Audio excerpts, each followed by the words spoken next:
Okay, so private equity. Don't let your eyes glaze over yet. I'm going to break it down for you. There's a moment happening right now where private equity is a hot topic, especially in the world of impact investing, employee ownership, financial health, yada, yada, yada. If you're not in those spaces, it's cool. We're going to break it down for you, but this is a really important conversation. So first of all, what is private equity? Private equity is a type of investment where money is pooled together from different sources. That can come from individual wealth holders and investors. It could be a pension fund, like your teacher's pension fund, or it could be institutional investors like banks that have this money. And the goal of investing is to make more money, right? To give you a return on your mutual funds so that you can have a retirement and your 401k, da-da-da-da-da, nerdy financial stuff. The private equity piece is how that money is made. These institutions will take funds and they will go out and they will invest in a private business, or they'll take a public business private. And the goal there is to buy the business, grow the business so it's more profitable, and then sell the business for a profit. Those produce the returns for these investments. So private equity isn't necessarily a bad thing. It can bring capital, expertise, and operational improvements to a business. I think in an ideal scenario, an investor comes in and they're looking at a business and they say, hey, your company looks promising, but it's underperforming.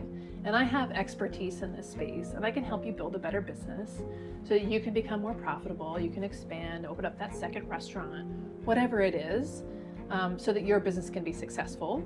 And then I will get a return on my investment. So it's a win-win situation. But where private equity is controversial is that there's not a lot of regulation or a lot of guidance, and sometimes there are bad actors who are incentivized to put their private equity profits over the sustainable success of the business. And you'll see these in the news, right? Lots of layoffs, lots of cuts, consolidation, local communities, the business has moved out of those communities. And in the worst case scenario, a business can be so loaded with debt, the private equity investor can still take out their money and get their return, but then the business ends up worse for wear and often goes bankrupt or closes when those business improvements haven't been managed for long-term sustainability. And that's where this active debate is happening, is whether private equity helps or hurts workers, communities, and the broader economy. And today, Rachel Wasserman, who is somebody I chat with and follow on LinkedIn, posted a post that I think really illustrates kind of the biggest problems with private equity right now. And I just wanted to read that to you. So Rachel says, we protect natural resources from unsustainable extraction. Why don't we protect our economic resources the same way? Forests have logging limits. Fisheries have quotas. Mines have reclamation rules. If you take too much too fast, you can destroy the ecosystem. The economy is no different. If you extract too much too fast, it will collapse.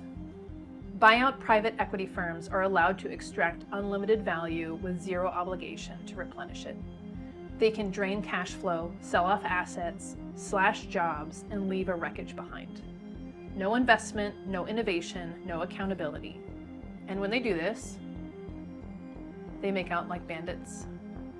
The business may be regulated, but the extraction process has no rules and negatively impacts our productivity and quality of life. And don't forget about the nice little loophole to pay lower taxes on carried interests.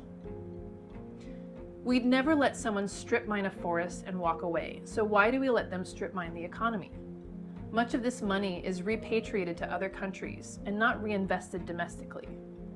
It's time for policymakers to wake up and also to stop taking economic advice from these pirates of productivity and listen to real entrepreneurs. The health of our economy depends on it. And Rachel's speaking about the Canadian economy, which has a lot at risk because a lot of these private equity investors are from other countries, and so they're extracting Canadian wealth to their home country of origin. But this is a major problem in the United States, where I am as well. And when you get involved in these conversations, I can hear the voice of some of my friends in my ear saying, well, what do we even do about it? But I have things that we can do about it. And the first thing is, I just want everyone to have more conversation about this. We need to be engaging in respectful dialogue where we listen to others' opinions and we debate with one another, but we're also moving these conversations towards imagining how things can be different and acknowledging different points of views. And that will lead us towards the second thing, which is exploring solutions. Many of the folks that are way more educated in the financial spaces than I am say that this is a problem with incentives. The problem with private equity isn't about evil people conspiring on some maniacal plan for economic domination, although there could be some of those players out there. But most folks in the private equity space aren't bad actors. They're just incentivized towards the wrong things. And that's where the call for policy and regulation is actually really important, because it is important for us to re-incentivize investing toward things that also matter for a sustainable economy. Otherwise, the whole system can collapse. That's what's at risk here. Some of the things that I'm working on are living wages, good jobs, shared ownership. These are things that produce a growing economy, but also build wealth for individuals instead of extracting it.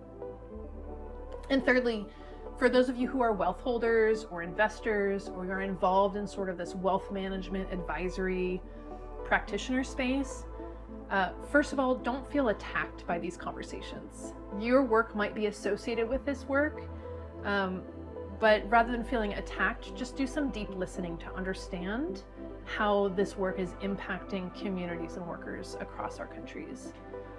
And then for those wealth holders out there, just be a little bit more engaged maybe in the decisions around your wealth. Ask questions of your advisors. For instance, do you have assets that are kind of being held in purgatory in these donor advised funds that are holding the funds and not getting them out into the communities? Or how about ask questions about if your portfolio balances profit returns with social good and economic sustainability strategies. And then maybe ask yourself the question, how extractive is your investing? When you make more, who's making less so that you can have a higher return? And lastly, just join me and others who are working on these solutions so that we can keep de-risking our economy from failure, because that is what is at stake here. And really the goal here is to build one that works for all of us, because I do believe in a future that is win, win, win. Win for you, win for me, and win for the other person down the street. That's what we should be working toward here.